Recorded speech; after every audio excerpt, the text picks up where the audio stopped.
People accused of killing 21-year-old college student Alexis Crawford refused to hear their charges read aloud in court on Monday and entered not guilty pleas. We have been following this case very closely ever since Crawford's body was found in November. Jennifer Bellamy spoke to our legal analyst, LaTonya Hines, to find out what the strategy means for this case.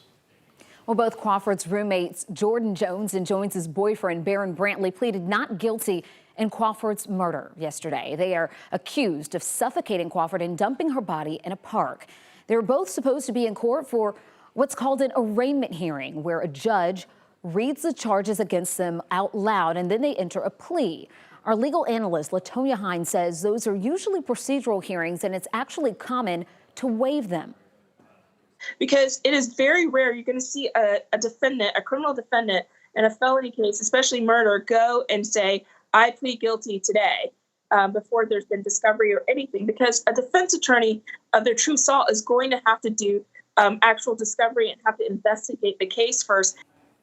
A not guilty plea is also pretty common for criminal defendants at this level because right now prosecutors are still working on building their case. Hines says Brantley or Jones could reach a different plea deal later on.